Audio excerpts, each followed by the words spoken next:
നമസ്കാരം. ശബരിമലയിലെ സ്വർണ്ണക്കൊള്ളയുമായി ബന്ധപ്പെട്ട SIT അന്വേഷണം, അവരുടെ നടപടികൾ പലതും സംശയാസ്പദമാണെന്നുള്ള കാര്യത്തിൽ തർക്കമില്ല. ഉണ്ണികൃഷ്ണൻ പോറ്റിയെ അറസ്റ്റ് ചെയ്തപ്പോൾ ആദ്യം തന്നെ പോറ്റി നൽകിയ മൊഴിയിൽ പ്രധാനപ്പെട്ട ഒരു പേരായിരുന്നു കടകംപള്ളി സുരേന്ദ്രൻ്റെയും പ്രശാന്തിൻ്റെയും. അതായത് ആദ്യ ദിവസം ഉണ്ണികൃഷ്ണൻ പോറ്റിയെ അറസ്റ്റ് ചെയ്ത് SITക്ക് ലഭിച്ച മൊഴികളിൽ ഏറ്റവും പ്രധാനപ്പെട്ട രണ്ട് പേരുകളായിരുന്നു കടകംപള്ളി സുരേന്ദ്രനും അതുപോലെ അപ്പോഴത്തെ ദേവസ്വം ബോർഡ് പ്രസിഡന്റ് പ്രശാന്തും. ആ രണ്ടുപേരെയും SIT നിരവധി തവണ ചോദ്യം ചെയ്തു. എല്ലാവിധ തെളിവുകളും കടകംപള്ളി സുരേന്ദ്രനും പ്രശാന്തിനുമെതിരെ ഉണ്ടായിട്ടും SIT അവരെ അറസ്റ്റ് ചെയ്യാൻ തയ്യാറായില്ല. എന്നാൽ തന്ത്രിയെ ഇപ്പോൾ അറസ്റ്റ് ചെയ്തിരിക്കുന്നു. തന്ത്രി ക്ഷേത്രത്തിലെ എല്ലാ വസ്തുക്കളുടെയും കസ്റ്റോഡിയൻ അല്ല, അത് ദേവസ്വം ബോർഡാണ്. തന്ത്രി അവിടുത്തെ ആചാരങ്ങളും അനുഷ്ഠാനങ്ങളും സംരക്ഷിക്കാൻ വേണ്ടിയിട്ട് മാത്രമാണ് അദ്ദേഹത്തിനുള്ള അധികാരം. അവിടെ പൂജ എങ്ങനെ വേണം, അവിടുത്തെ കാര്യങ്ങളിൽ എന്തൊക്കെ മാറ്റം വരുത്തണം, സമയം എങ്ങനെ ആയിരിക്കണം, അതിനപ്പുറത്ത് ദേവസ്വം ഭണ്ഡാരം സൂക്ഷിക്കാനുള്ള ഒരു അധികാരവും തന്ത്രിക്കില്ല. അതിൻ്റെ മുഴുവൻ കസ്റ്റോഡിയനും ദേവസ്വം ബോർഡ് തന്നെയാണ്. ഇവിടെ റിമാൻഡ് റിപ്പോർട്ടിൽ പറഞ്ഞിരിക്കുന്നത് തന്ത്രി ആചാര ലംഘനം നടത്തിയെന്നാണ്. ആചാര ലംഘനം നടത്തിയിട്ട് കേസെടുക്കുകയാണെങ്കിൽ ആദ്യം പിണറായി വിജയനെതിരെയാണ് കേസെടുക്കേണ്ടത്.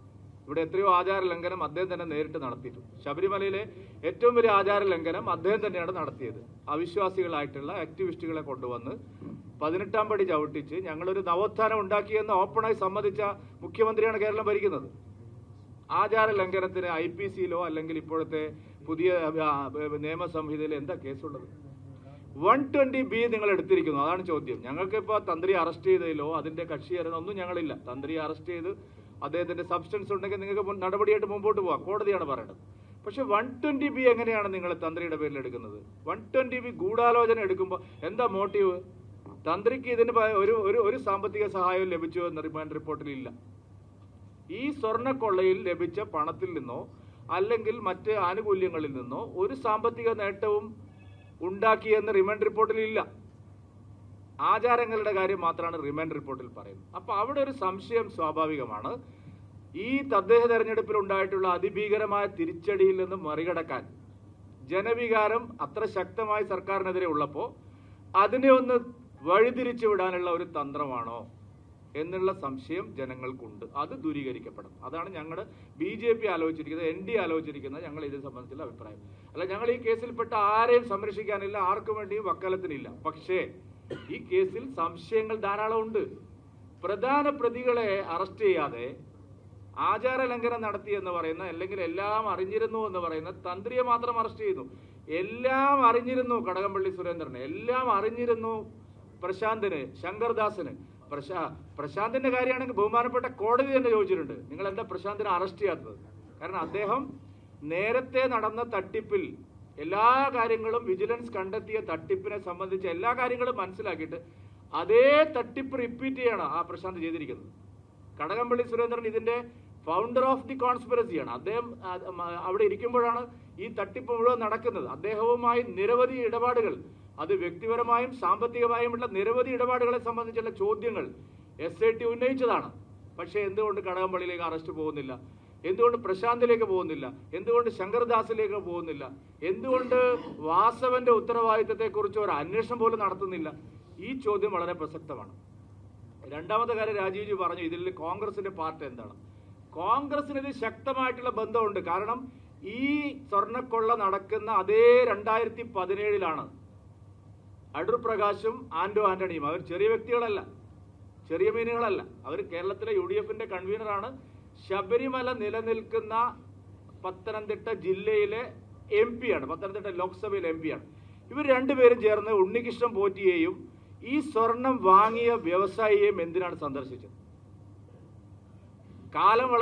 സമയം വളരെ പ്രധാനപ്പെട്ടതാണ്. ഇവിടെ ഈ ഗൂഢാലോചന നടക്കുമ്പോൾ തന്നെ മാർക്കറ്റ് കണ്ടെത്താൻ ഉണ്ണികൃഷ്ണൻ പോറ്റിയും വ്യവസായിയും സോണിയാഗാന്ധിയാണ് സമീപിച്ചത്. അതിന് കാരണമുണ്ട്.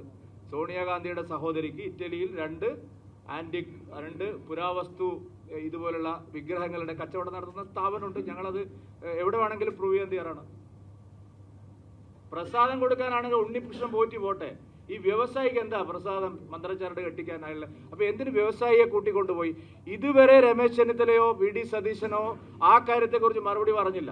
കാരണം ഈ വിവാദം പബ്ലിക് ഡൊമൈനിൽ കൊണ്ടുവന്നത് ശ്രീമാൻ രമേശ് ചെന്നിത്തലയാണ്. അദ്ദേഹത്തോടാണ് വ്യവസായി പറഞ്ഞിരിക്കുന്നത് 5000-10,000 കോടിയുടെ ഇടപാട് നടന്നിരിക്കുന്നു, ഇത് പുരാവസ്തു കച്ചവടമാണ് നടന്നിരിക്കുന്നത്, ഇത് ഒറിജിനൽ ഗോൾഡിന്റെ വിലയുമായി ബന്ധപ്പെട്ട ഒരു അഴിമതിയല്ല. നമ്മൾ കണ്ടു, വ്യാളി രൂപം അവിടുന്ന് പോയിരിക്കുന്നു, ശിവപ്രതിമ പോയിരിക്കുന്നു, ഗോളക, അതിന് അയ്യപ്പന്റെ മൂലവിഗ്രഹത്തിന് ചുറ്റിലുമുള്ള ഗോളക പോയിരിക്കുന്നു, അതുപോലെ ഈ ദ്വാരപാലക ശില്പങ്ങൾ പോയിരിക്കുന്നു. അപ്പൊ ഇതൊരു വിഗ്രഹ കച്ചവടമായിട്ടാണ് നടന്നിരിക്കുന്നത്. BJP പറഞ്ഞതല്ല. ബഹുമാനപ്പെട്ട കേരള ഹൈക്കോടതി ഈ കേസ് ആരംഭിച്ച് 2 ആഴ്ചക്കുള്ളിൽ പറഞ്ഞിരിക്കുന്നു, അന്താരാഷ്ട്ര തലത്തിൽ കുപ്രസിദ്ധരായിട്ടുള്ള വിഗ്രഹ മോഷ്ടാക്കൾ നടത്തിയതുപോലുള്ള തട്ടിപ്പാണ്, അഴിമതിയാണ് ഇവിടെ നടന്നിരിക്കുന്നത്. ബഹുമാനപ്പെട്ട കേരള ഹൈക്കോടതി പറഞ്ഞതാണ്. എന്തുകൊണ്ട് SIT ആ നിലയിൽ അന്വേഷിക്കുന്നില്ല? എന്തുകൊണ്ട് അടൂർ പ്രകാശിനെയോ ആന്റണി ചോദ്യം ചെയ്യുന്നില്ല? എന്തുകൊണ്ട് സോണിയാഗാന്ധിയിൽ നിന്ന് ഒരു മൊഴി എടുക്കണമെന്ന് SITക്ക് തോന്നുന്നില്ല? എന്തുകൊണ്ട് തന്ത്രിയെ മാത്രം ഇപ്പോൾ ധൃതി പിടിച്ച് അറസ്റ്റ് ചെയ്തിരിക്കുന്നു? ഈ ചോദ്യങ്ങൾ ഈ കേരളത്തിൽ എല്ലാവർക്കും ഉണ്ട്. ഞങ്ങളത് ആവർത്തിക്കാം. അതുകൊണ്ട് ശബരിമലയിലെ സ്വർണ്ണക്കൊള്ള കേസ് ശരിയായ നിലയിൽ അന്വേഷിക്കാൻ SIT തയ്യാറാവുകയാണെങ്കിൽ കടകംപള്ളി സുരേന്ദ്രനെ അറസ്റ്റ് ചെയ്യണം, പ്രശാന്തിനെ അറസ്റ്റ് ചെയ്യണം, ശങ്കർദാസിനെ അറസ്റ്റ് ചെയ്യണം, ഈ പറയുന്ന അടൂർ പ്രകാശിനെയും ആന്റണിയെയും ചോദ്യം ചെയ്യണം, സോണിയാഗാന്ധിക്ക് ഒരു നോട്ടീസ് എങ്കിലും അയക്കണം. അതില്ലാതെ നിഷ്പക്ഷവും നീതിപൂർവമായ അന്വേഷണമാണ് എന്ന് പറഞ്ഞാൽ അത് സമ്മതിച്ചു തരാൻ NDA തയ്യാറില്ല. പിണറായി വിജയൻ ഇതിലൊരു കള്ളക്കളി കളിക്കുകയാണ്. കാരണം തെരഞ്ഞെടുപ്പ് പരാജയം ജനങ്ങൾ ശക്തമായി LDFനെ പ്രഹരിച്ചപ്പോൾ അതിനൊരു മറുമരുന്ന് കണ്ടെത്താനുള്ള തന്ത്രമാണെങ്കിൽ, തന്ത്രിയെ അറസ്റ്റ് ചെയ്ത ഒരു തന്ത്രമാണെങ്കിൽ അതിവിടെ നടപ്പില്ല എന്നുകൂടി പറയാൻ ഞങ്ങൾ ആഗ്രഹിക്കുകയാണ്. ആരെയും വെറുതെ വിടാൻ ഞങ്ങൾ സമ്മതിക്കില്ല. ഇതിന്റെ അവസാന നിമിഷം വരെ, ഇതിന്റെ ലോജിക്കൽ എൻഡിലെത്തുന്നത് വരെ, ഇതിലെല്ലാ പ്രതികളും നിയമത്തിന്റെ വലയിലാവുന്നത് വരെ NDA സമരത്തിലുണ്ടാവും എന്ന് മാത്രമാണ് എനിക്ക് ഈ സന്ദർഭത്തിൽ പറയാനുള്ളത്.